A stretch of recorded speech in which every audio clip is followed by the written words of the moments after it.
नमस्कार दोस्तों, आज के इस वीडियो में हम विप्रो के Q1 FY25 के रिजल्ट को डिस्कस करेंगे। विप्रो ने अपने Q1 के रिजल्ट डिक्लेयर कर दिए हैं और रिजल्ट आने के बाद से इसमें काफ़ी गिरावट देखने को मिली है।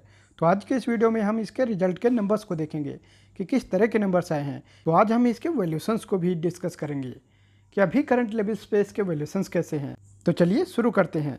पहले अगर इसके हम चार्ट को देखें तो अभी रिसेंटली ये 580 रुपये के आसपास ट्रेड कर रहा था, लेकिन रिजल्ट आने के बाद वहाँ से गिरावट देखने को मिली और लगभग 15% के आसपास इसमें गिरावट देखने को मिली और अभी ये 500 रुपये पे ट्रेड कर रहा है। 500 रुपये के सपोर्ट पे ये ट्रेड कर रहा है। अगर यहाँ से ये और गिरावट आती है तो ये 450 या 460 रुपये के आसपास तक जा सकता है।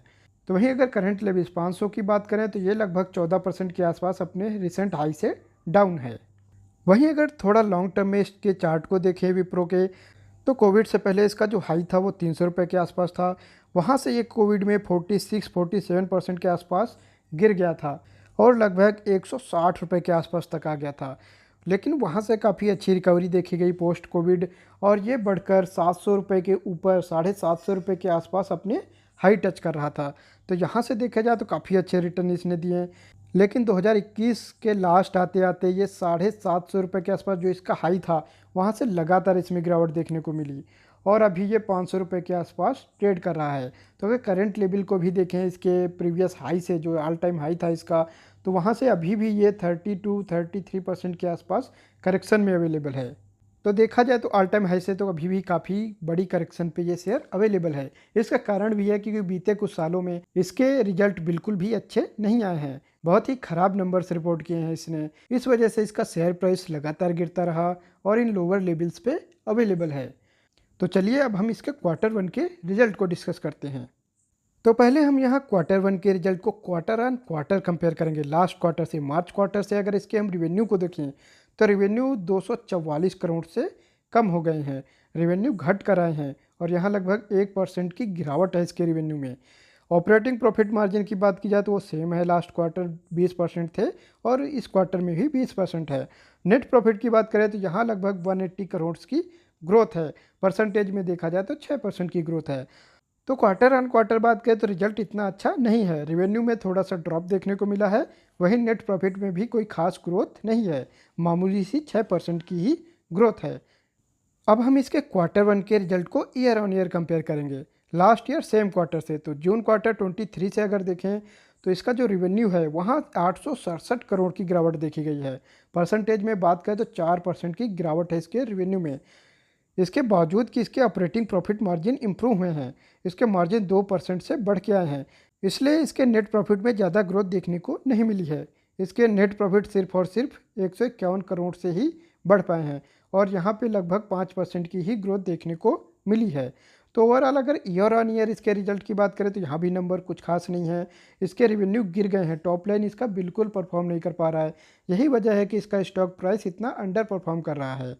वहीं ऑपरेटिंग प्रॉफिट मार्जिन की बात की जाए तो यहाँ जरूर थोड़ी सी इंप्रूवमेंट है, लेकिन अगर टॉप लाइन ही ग्रो नहीं करेगा तो इससे कोई खास फर्क नहीं पड़ेगा।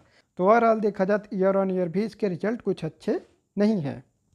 अब हम विप्रो के हिस्टोरिकल ग्रोथ को देखेंगे कि हिस्टोरिकली इसके रिवेन्यू और इसके प्रॉफिट किस तरह से ग्रो किए हैं। तो अगर 10 ईयर्स के पीरियड में देखें तो इसके रिवेन्यू 8% के CAGR से ग्रो हुए हैं, जो कि काफ़ी लोअर नंबर है।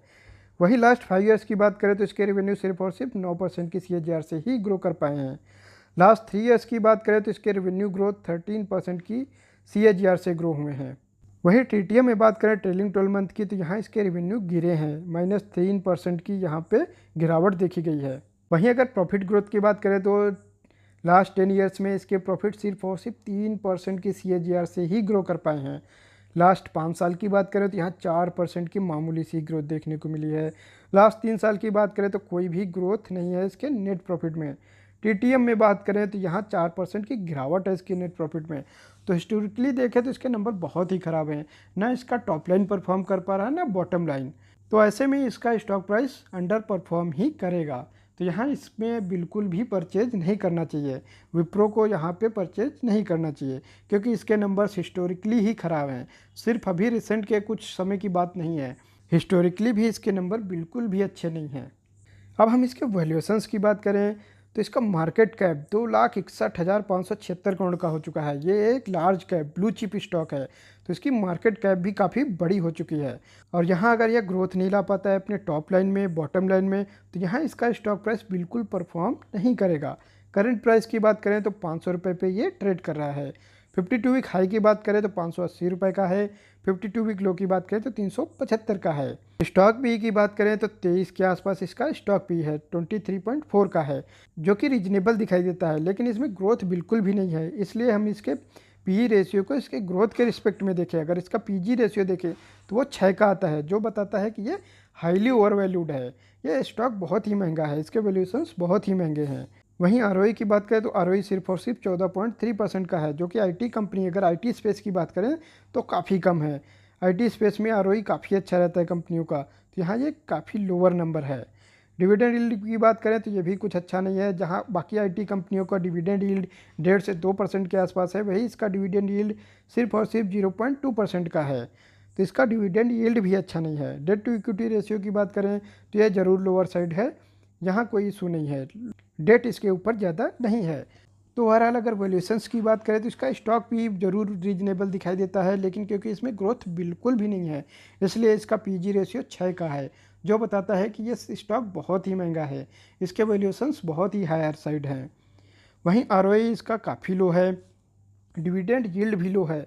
तो इसमें अगर इन्वेस्ट करने की बात की जाए तो कोई अगर रेगुलर इनकम वाला जो चाहेगा वो भी इसमें इन्वेस्ट नहीं कर सकता, क्योंकि बाकी ऐसे स्टॉक हैं जिनमें कम से कम डिविडेंड यील्ड अच्छी है, वो लगातार डिविडेंड अच्छा देते हैं, तो वो उनमें इन्वेस्ट करेंगे, ना कि इनमें। तो विप्रो में कोई भी एंगल से इन्वेस्टमेंट नहीं दिख रहा है कि ना तो इसमें डिविडेंड यील्ड अच्छा है, ना ही इसमें रेवेन्यू और प्रॉफिट ग्रोथ है। तो इसमें इन्वेस्ट अभी तो बिल्कुल नहीं करना चाहिए, क्योंकि अभी तो इसके रिजल्ट बिल्कुल ख़राब है। तो ऐसी कंडीशन में विप्रो को अवॉइड करना चाहिए। और वहीं अगर आईटी सेक्टर की बात करें तो यहाँ काफ़ी अच्छे अच्छे स्टॉक्स हैं जिनमें अच्छी ग्रोथ दिख रही है। खासतौर से अगर मिड कैप आईटीज की बात करें तो वहाँ काफ़ी अच्छी ग्रोथ दिख रही है, तो वहाँ हमें ज़रूर परचेज करना चाहिए।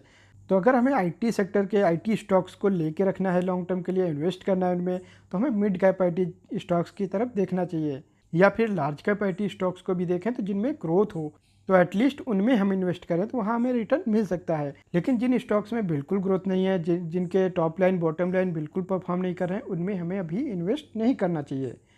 तो विप्रो के एनालिसिस को आज यहीं तक रखते हैं। मिलेंगे नेक्स्ट वीडियो में किसी और स्टॉक के साथ। नमस्कार दोस्तों।